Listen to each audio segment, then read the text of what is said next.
crouching as tall as you can.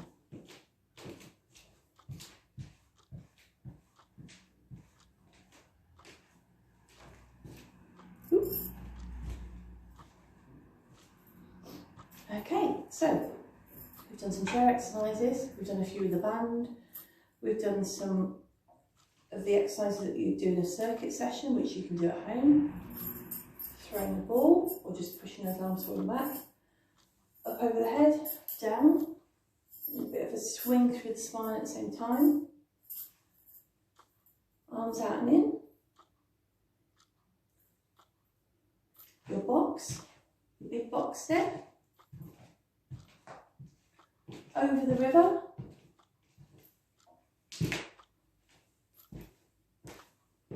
So walking up and stepping over. A great big walk with those arms, getting them moving. Your wall press-ups, so you're on a wall and you're pressing forward and back. So you've got your body weight there and you're supported as you go backwards and forwards.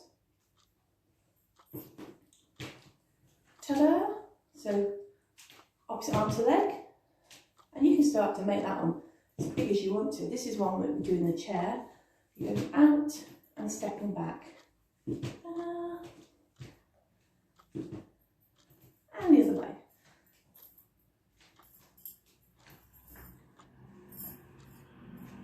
If you have Parkinson's and you find that your voice has got very small, it's really important to try and get a big voice at the same time. So as you're doing these exercises, shout them out. Head, shoulders, knees, toes, knees, shoulders, head.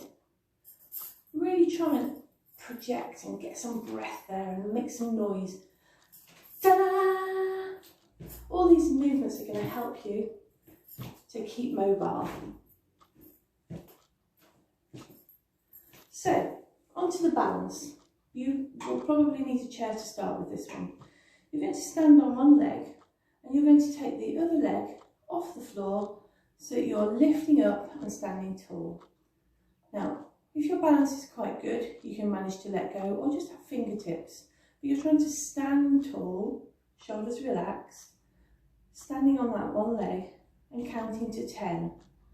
If that feels really wobbly or really uncomfortable, start by counting to 5 and build it up slowly. And then I'll show you from the other side. Exactly the same on the other leg. Standing tall, chairs there if you need it, or a worktop, or if you can do it without, then practice standing through, lengthening your spine. It does help if you count the numbers because it makes sure that you're breathing as well. So that's your one leg stand. The other thing is using a chair for support again if you need to. A little knee dip and coming up tall. So this will help you with sitting and standing. Just pushing right into your heels and then coming up. Again, you can do it without holding on. Pressing down. And if that feels quite comfortable, you can add the arms. Strengthening through the legs at the same time.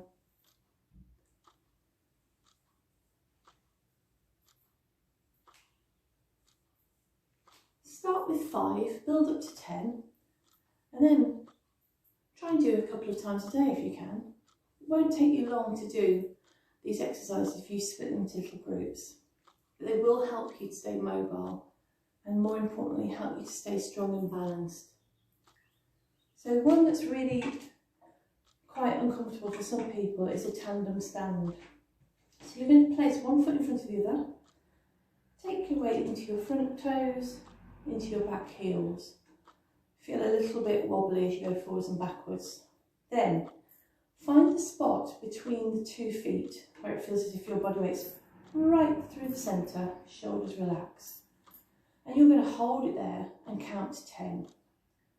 Now, you can hold on, not a problem at all, but the more you do this one, the easier it gets. Once you feel a little bit confident, you can start to gently turn the head. And eventually you'll stand here up to 30 seconds. You can start to move the arms. All the time you're doing this, you're working on those muscles and working on the systems that send the balance from the feet back to the brain. And then you change sides. It does make a difference. We're going to try it the other way around. Again, weight into the toes, weight into the heels. Hold on if you need to. Find that central point. Standing tall, lifting up through the body. Work the deep tummy muscles as well. Keep them in. Don't hold your breath. Holding that body weight there, you'll feel it through both feet. If you feel safe, turn the head. If you feel wobbly, or do what I've just done, come back, start again. Nothing wrong with repositioning yourself anytime you need to be.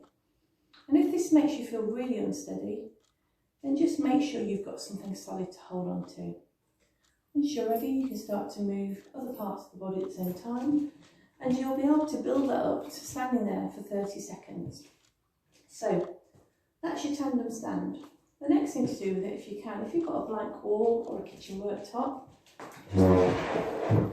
is you can actually do a tandem walk. So you'll put one foot in front of the other and you'll walk heel to toe.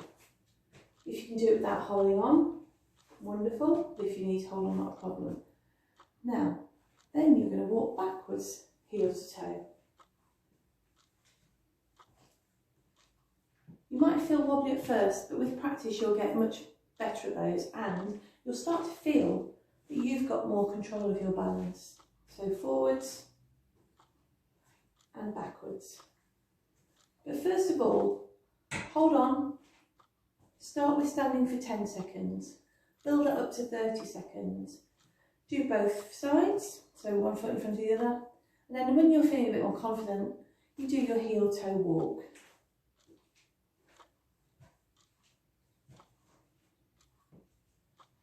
So the last thing to finish with is some stretches. So normally in the class we'll do this as a group, have a bit of fun while we're doing it, but rolling the shoulders around the back to start with. Then you'll turn and face and hold onto your wall or your chair, and you'll take one leg right back into a calf stretch position. Now, ideally, both feet are flat on the floor, your front knee is bent, your back leg is straight, and you're keeping your body weight up, and you're pushing your heel down to the floor on that back leg. While you're doing that, just let the shoulders relax. And you're going to count to 30, which is quite a long time when you're counting, but it's really important to try and get that stretch through. If counting to 30 feels too long for you to start with, just break it into 15 and then do it twice. So count to 15, have a breather, change position, and then go back and do it all again. So once you've been there for your 30 seconds, the shoulders are nice and relaxed at the same time, you're going to come up and change legs. So exactly the same on the other side, pressing the heel onto the floor. Lift the chest, relax the shoulders. If you can this time, just bring the arms up and let them sway down. So you're just going to literally let them flow. Concentrate on stretching down the back of the calf, pushing that heel into the floor. If you don't feel safe, you can hold on. You don't need to do the arms. It's just trying to keep everything nice and fluid, keeping yourself flexible.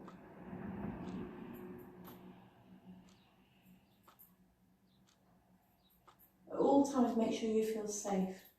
So if you need to hold on for anything, then that's great. And you might find some days you need it more than others. So when you've done your 30 seconds, we come up. Then the next stretch is you're going to use a wall, or I'm going to use my table. So if it's a wall, I have my bottom pressed against it with my knees soft. Take one foot out, push your bottom into the wall and stretch down the back of that thigh with the toes lifted and the chest lifted at the same time. You should get a really good stretch all the way down the back of that leg, and you're going to hold that there. Again, if you're not sure, start with counting to 15 and do it twice, or if you can stay there and count to 30, then that will really get that stretch reflex to work. Ideally, put some music on you enjoy, sing along while you're doing it. Get these movements to challenge your brain. And you're holding that stretch and you're feeling it down the back of the leg. Nice strong stretch there, but nothing should be painful. So remember, you're not pushing into pain, you're just trying to get these muscles and joints to work more effectively for you. And then we're going to do exactly the same on the other leg. So I have got a wall here actually, so I can show you leaning on the wall, pushing your bottom back into it, lengthening through that leg, keeping the chest lifted. Just holding that stretch. Try and make sure you always stretch every day. The calves, which we did standing facing, something to hold on to. The back of the thighs, your hamstrings, you need something to be able to press so you can get that stretch further up rather than lower down. And then when you've done that, we're going to come up and we're going to stretch the inside of the thighs, and then we're going to stretch the chest. So you've done your 30 seconds. For the inside of the thigh stretch, you just get your legs a little bit wider and you lean to one side. Now that might be enough for you to feel a stretch, but if it's not, you can go a little bit further. You want to try and feel the stretch on the inside of the leg here. If that feels quite easy and comfortable, you can reach over and hold the stretch through the whole of the side of that body. Now these don't need to be for 30 seconds, you can just hold for 20 for these ones. Just stretching through. When you've done the 20 seconds, come back up, lean the other way, and over you go. If you don't feel secure having the arm up in the air, then just keep it down where it's comfortable for you. It really is finding the right position for you to feel the stretch down here, but concentrating on the inner thigh, which is more important. And then come back to the centre. Now your feet are quite wide, so we're going to soften both knees, and you're in a squat. From here, bring the arms up and fold them over. You're going to turn, look behind you, come back to the middle, and the other way. So this is not stretching, this is just mobilising, but we are going to try and let the muscles ease off as well. Just getting a little bit more mobility there as you're doing this little turn. And then relax. Come up tall, walking your feet in. Hands behind your back. Either press them into the lower back and pull the elbows towards each other, or you can bring your arms behind you. So you're trying to stretch across the front of the chest here. At this point, I'll get you to just start to move, shifting your weight from side to side, whilst you're stretching across the chest. So find the best position for you with the arms, as I say, either in the lower back, elbows together, or behind you, and squeezing. Shoulder blades back and down, chest is open and nice and wide. And then relax those shoulders round. One arm comes up and the other. Now if you don't feel comfortable, you can do that with a bent elbow. Just start to let the body move a little bit more fluidly. Let the hips move as well. And then a figure of 8. And the other way.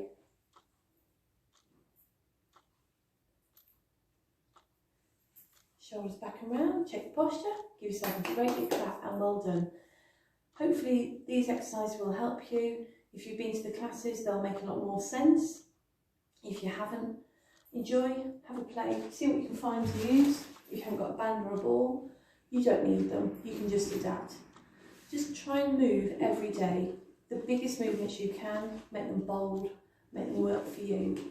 And if you are suffering with becoming quieter and quieter, if you have got Parkinson's, think about shouting out. As you move, make them big, make them bold. So it's ta-da! Take care. See you again soon.